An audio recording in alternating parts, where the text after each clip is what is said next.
I was almost asleep. That heavy moment where your body finally sinks into the mattress, where the world fades, and silence fills the room.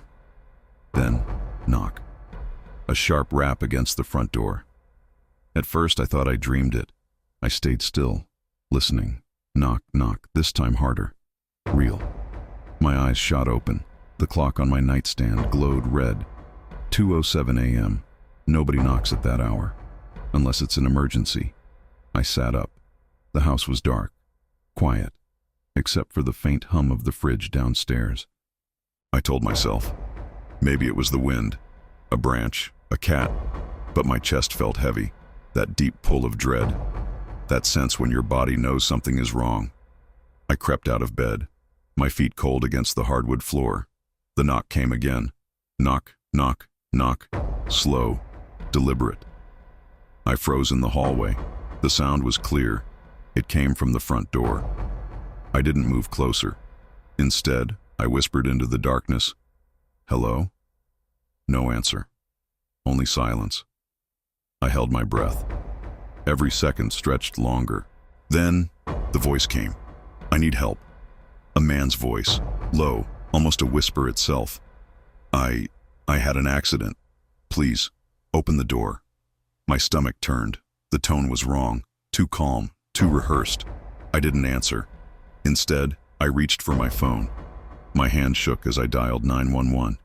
Before I pressed call, scratch. The sound of nails, dragging against wood. Long, slow, right across my door. "Please," the man whispered again. "It's cold out here." I stepped back, my breathing quick. I pressed the call button, raised the phone to my ear, but there was no ring, no tone, just silence. The screen glitched, static flickered. Then, it went black. My phone, dead. I swallowed hard, my mouth dry. The scratching stopped, and in the silence, I heard it. Footsteps, slow, circling my house. I backed into the living room. The blinds were half open. The night outside thick and heavy. Then, movement. A shadow brushed past the window. Tall, thin, lingering. I grabbed the fireplace poker. It was heavy in my hand, but comforting. The footsteps moved again. Around the back now, then tap, tap, tap. On the kitchen window. I turned slowly.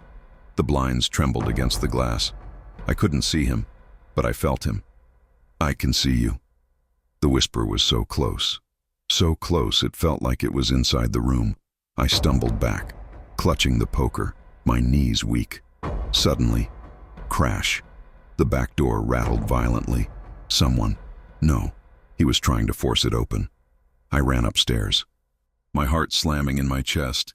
The only thought in my head, lock the door. Lock the door. I slammed my bedroom shut, turned the lock, pushed the dresser in front. Then I pressed my ear against the wood. Silence. For a long time, nothing. No footsteps, no whispers, just silence. I almost let myself breathe. But then, creak from the hallway. My blood turned cold. He was inside. The floor groaned under each step, slow, measured, like he wanted me to know. He wasn't rushing. He had time. I covered my mouth with my hand. Tears stung my eyes. The footsteps stopped. Right outside my room. Silence again. Except for the sound of breathing. Heavy. Deep. On the other side of the door. "I told you," the whisper came. "I can see you." I froze. I hadn't turned off the light in my room. A thin sliver of it glowed beneath the door frame. He knew. I tightened my grip on the poker. Every muscle in my body screamed to run. But there was nowhere left to go. Then, bang, the door shook violently. Again. The dresser rattled against the impact. The wood cracked. I screamed, shoved with all my weight, the poker in one hand, my shoulder against the door. Bang! The frame split, the lock popped, and then it stopped. Silence. My body trembled. Sweat soaked my shirt. I didn't dare move. Seconds turned into minutes. Minutes felt like hours. Finally, I heard it. Footsteps, slow, dragging, fading, down the stairs, across the floor, and out the front door. The last sound, the soft click of it closing. I stayed pressed against that door until sunlight broke. Too afraid to move, too afraid to breathe. When I finally opened it, the hallway was empty. The house, untouched. But outside, across my front door, the wood was scarred. Deep scratches, words carved in with something sharp. 4 words. Next time, no lock.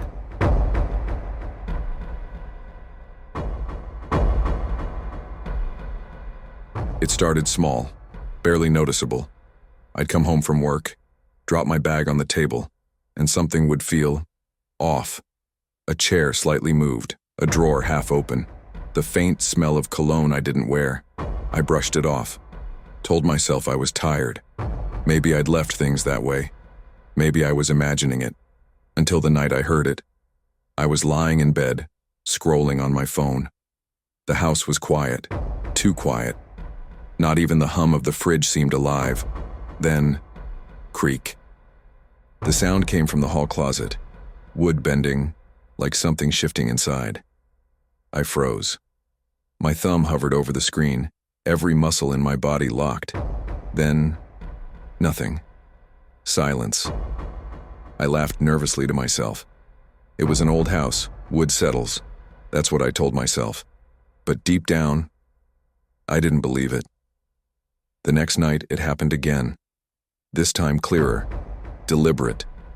A faint shuffle, a slow drag of fabric against wood, like clothes being moved. My mouth went dry. I whispered, barely audible, "Hello?" No answer, no movement. I sat up in bed, staring at the closet door across the hall, half open, dark. I got up slowly, step by step, the floor cold beneath my feet. When I reached the door, I pulled it wide open. The smell hit me first. Not dust, not mothballs, but something sharp, like sweat and stale breath. The closet was dark. My clothes hung still. Nothing unusual. I forced a laugh, shut the door, went back to bed, but as soon as I laid down, creak, louder this time, long, like a deliberate stretch of weight shifting inside. I didn't sleep that night. Days passed. I tried to ignore it, but things kept happening. Food missing. Footprints on the bathroom tile after I'd cleaned it. The TV remote moved to the floor. And always, the closet. Sometimes I'd catch the door slightly open when I knew I had shut it tight. Sometimes I'd wake in the middle of the night and swear I heard breathing. Then came the night I couldn't deny it anymore. I woke at 3:14 a.m. The room was still, dark, but the closet door was wide open, and I could see him.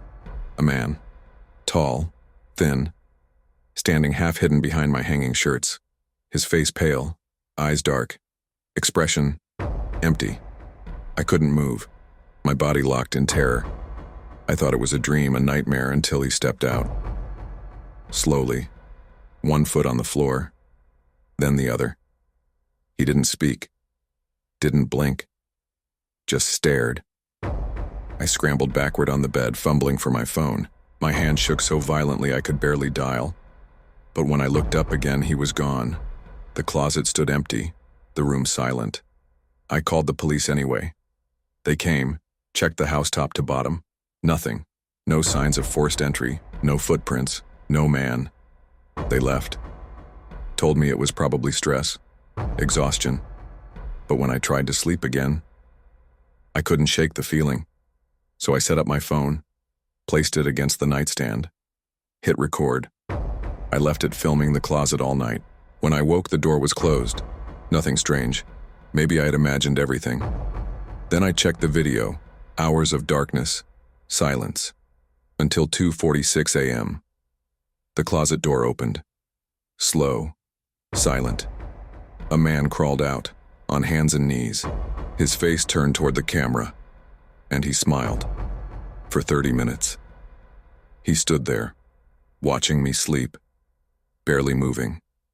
Then, just before sunrise, he crawled back inside, closed the door. I moved out that same day. Never went back. But sometimes, when I wake in the middle of the night, I swear I can hear it again, that faint, slow creak.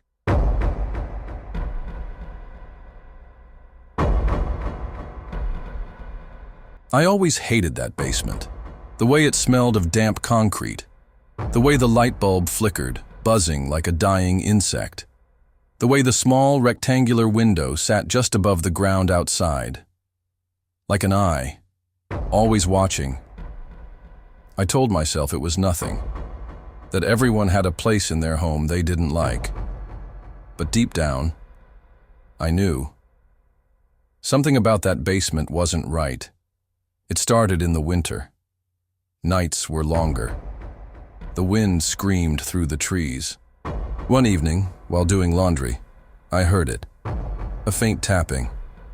At first I thought it was branches against the siding, but the sound was too deliberate. Too human. Tap, tap, tap. I froze, turned slowly toward the small window. Something moved, just a flicker, a shadow gliding across the glass. My stomach knotted. I ran upstairs, leaving the laundry half folded. The next morning, I checked outside. Snow covered the yard, fresh, untouched. But right beneath the basement window, footprints. Bare feet, pressed deep into the snow. I swallowed hard, told myself it must have been kids. A prank. But kids don't walk barefoot in the snow. That night, I didn't go down there. Didn't even look toward the basement door. But at 2:30 a.m., I woke to the sound. Tap, tap, tap, from beneath me, from the basement. I lay frozen in bed, every nerve on fire. Then, a new sound. Shh. A whisper. So faint, I almost believed I imagined it. But no, it was real. I see you. My heart slammed against my ribs. I grabbed my phone, dialed 911 with trembling hands. By the time officers arrived, the noise had stopped. They checked the yard, the window, the basement. Nothing. No footprints this time. No sign of anyone. They told me to lock the windows tighter. Maybe it was an animal. Maybe a neighbor messing around. But I knew better. The next night, I stayed awake, sat in the living room with the lights off, listening. At exactly 2:30. The tapping began, soft, patient, like he knew I was waiting. This time, I crept to the basement door, eased it open. Each step down the stairs felt like a death sentence. The tapping stopped. Silence filled the basement. I held my breath, waited. Then, the bulb flickered, buzzed, went out. In the darkness, I saw it.